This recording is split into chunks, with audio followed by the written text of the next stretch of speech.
अस्सलामुअलैकुम dear students, उम्मीद है आप सब खैरियत से होंगे। तो आज हम अपने online lecture series conic section exercise 6.1 exercise का लेक्चर नंबर 3 डिस्कस करने जा रहे हैं।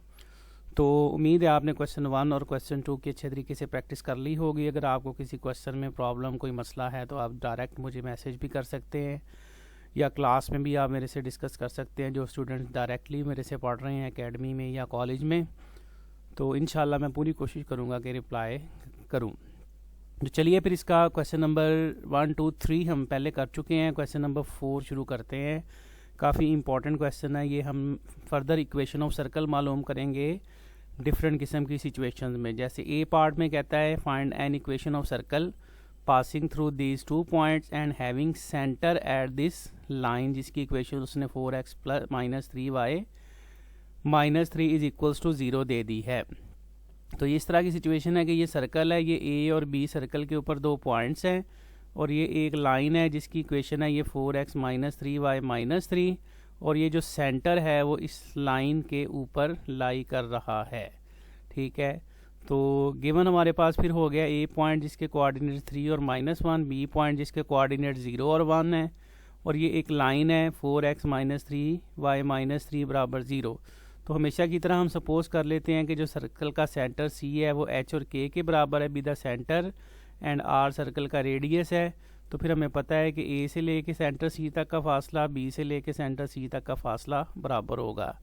तो इसी तरह से हमने पहले ए से सी तक का डिस्टेंस निकाला h -3 इसका होल स्क्वायर, के -+1 इसका होल स्क्वायर, और स्क्वायर रूट फिर सी से बी तक इसी तरह डिस्टेंस निकाला तो h -0 इसका स्क्वायर और k -1 इसका स्क्वायर। अब इससे कोई फ़र्क नहीं पड़ता कि सी से बी या बी से सी निकाल लें, तो सेम ही तकरीबन वो स्क्वायर की वजह से आंसर आएगा। ठीक है, तो फिर h -0 और k -1 इसका स्क्वायर लिख रहा हूँ जो कि r के बराबर होगा।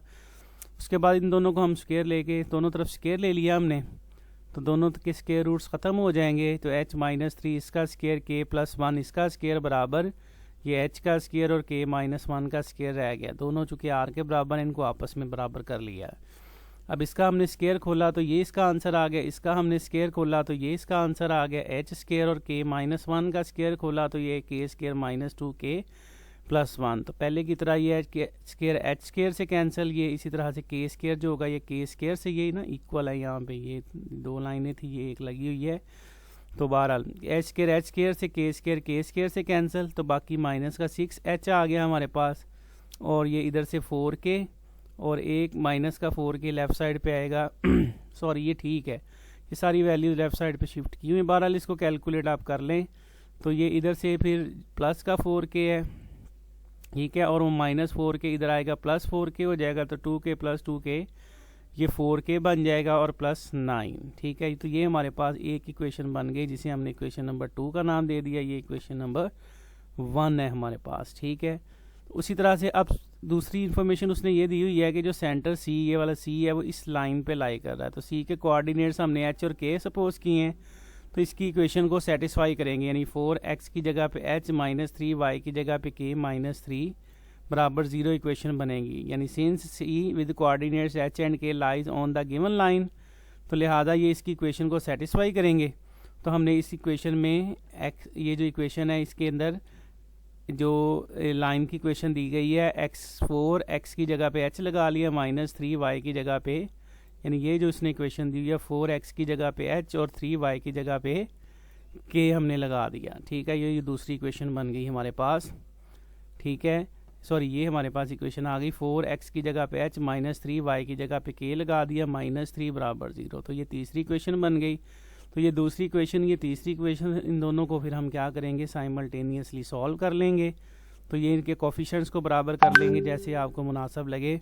तो k के कोफिशिएंट्स बराबर किए हुए हैं, तो उसके लिए पहली इक्वेशन को 3 से, दूसरी इक्वेशन को 4 से ज़रब दिया, तो ये सिंपल इनको जमा किया तो h की वैल्यू 15/2 आ गई। अब h की वैल्यू इन दोनों में से किसी एक में पुट करेंगे जैसे नॉर्मल हम कैलकुलेशन करते हैं, तो ये हमारे पास सिंप्लीफाई करके k की वैल्यू 9 आ गई। तो लिहाजा h हमारे पास 9 और k हमारे पास 15/2 आ गया। ठीक है, अब रेडियस अगर आप देखें तो वो पिछले जो हमने पढ़ा है कि रेडियस जो है वो इसके बराबर, यानी रेडियस इसके बराबर भी है, रेडियस इसके बराबर भी है। तो इस इक्वेशन में फिर हमने एच का स्केयर जमा के माइनस 1 इसका स्केयर जो है, इसके अंदर हमने एच और के की वैल्यू पुट कर लेनी है, तो हमें रेडियस मिल जाएगा। ठीक है, तो ये फिर हमने उसमें वैल्यू पुट कर ली। रेडियस एच स्केयर जमा के माइनस 1 के स्केयर के बराबर है, तो एच की जगह पे 15/2 इसका स्केयर, के की जगह पे 9 माइनस 1 इसका स्केयर आ गया। तो इसका स्केयर लिया हमने 225/4, इसका स्केयर लिया तो 8 का स्केयर 64, सिंप्लीफाई किया तो ये रेडियस आ गया। लिहाजा हमारे पास सेंटर आ गया एच और के 15/2 और 9, और रेडियस हमारे पास ये आ गया 448 आना है। ये थोड़ा करेक्शन कर लें, ठीक है। असल में कॉपी पे लिखने की आदत नहीं है ना, तो इस वजह से अक्सर ये छोटी छोटी मिस्टेक्स हो जाती हैं। तो बहरहाल आप इसको देख लें खुद, अच्छे तरीके से इस बात समझ आनी चाहिए।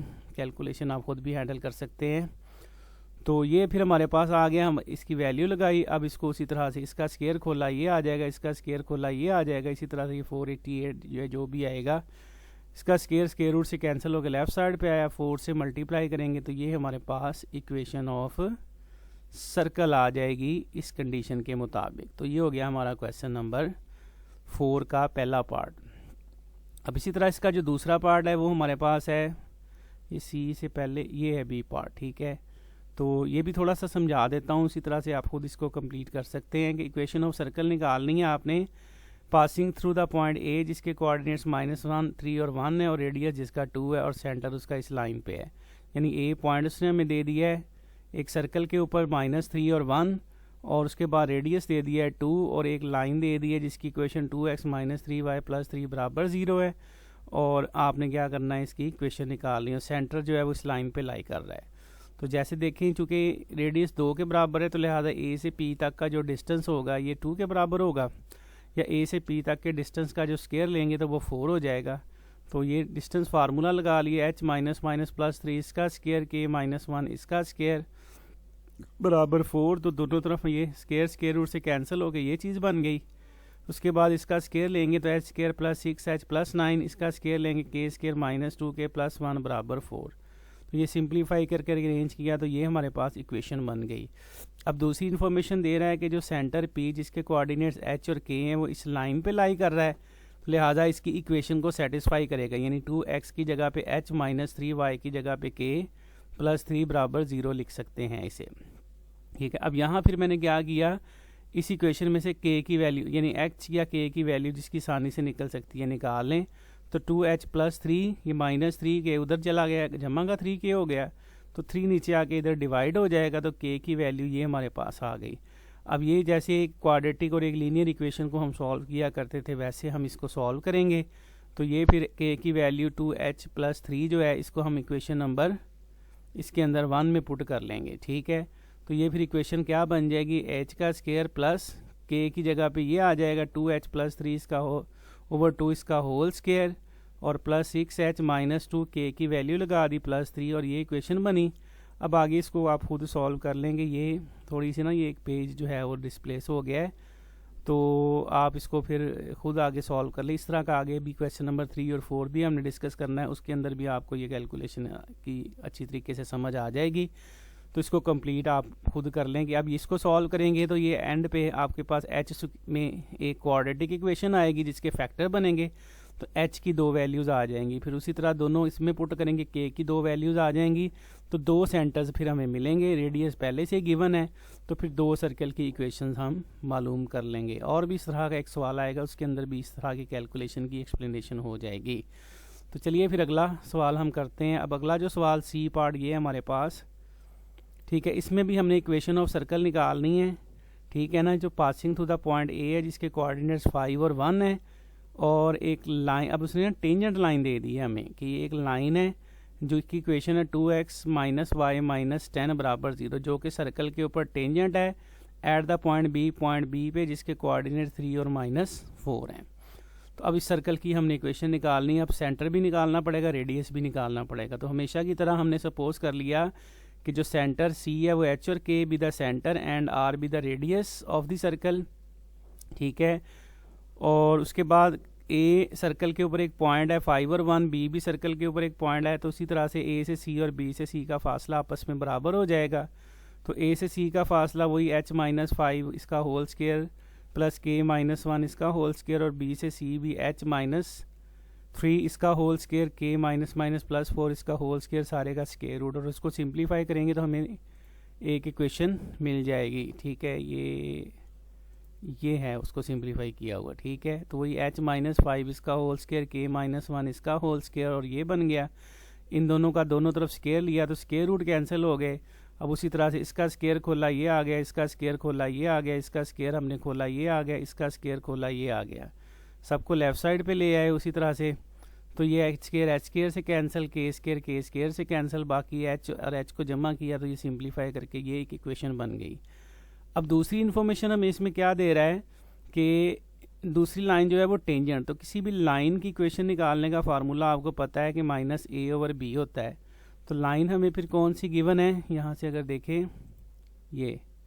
ठीक है, अब लाइन हमारे पास जो गिवन है वो ये है, जिसकी इक्वेशन ये 2x - y - 10, तो इसकी स्लोप फिर क्या आ जाएगी -a/b। तो a की जगह पे 2 है, b की जगह पे -1 है, तो स्लोप इसकी -2 आ जाएगी। ठीक है, और इसी तरह से हम बी सी की भी स्लोप निकाल सकते हैं, जिसका फार्मूला आपको पता है y2 - y1 / x2 - x1। तो आपको पता है कि जो बी सी लाइन है और ये वाली लाइन है टेंजेंट लाइन, ये रेडियस या रेडियल सेगमेंट है और ये टेंजेंट है। तो रेडियल सेगमेंट और टेंजेंट लाइन आपस में परपेंडिकुलर होती है। तो इस लाइन की स्लोप बन रही है, यहाँ से निकाल लें तो -a/b से 2, और इस लाइन की स्लोप फार्मूले से निकाल लेंगे y2 - y1 / x2 - x1।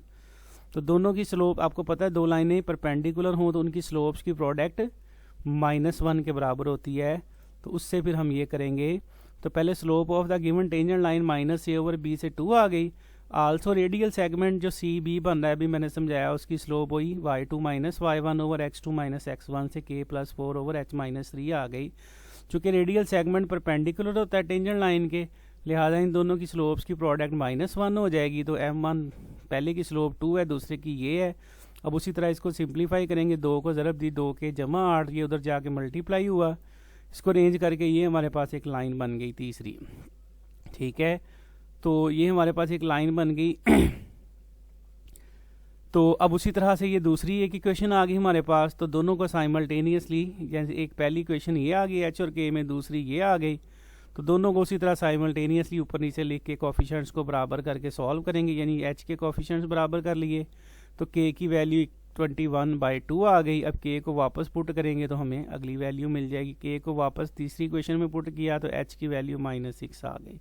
अब उसी तरह से रेडियस हमने मालूम कर लिया, तो रेडियस जो है वो बी सी के बराबर भी है, ए सी के बराबर भी है। तो रेडियस की जगह पे फिर ये वाली इक्वेशन को यूज़ कर लिया, इसमें एच और के की वैल्यू पुट करेंगे तो रेडियस आ जाएगा हमारे पास। तो यहाँ से फिर आप देखें तो रेडियस हमारे पास फिर क्या आ चुका है, सॉरी ये गड़बड़ हो गई, ये इक्वेशन थी हमारे पास ये। ठीक है, तो ये हमारे पास दूसरी इक्वेशन आ गई।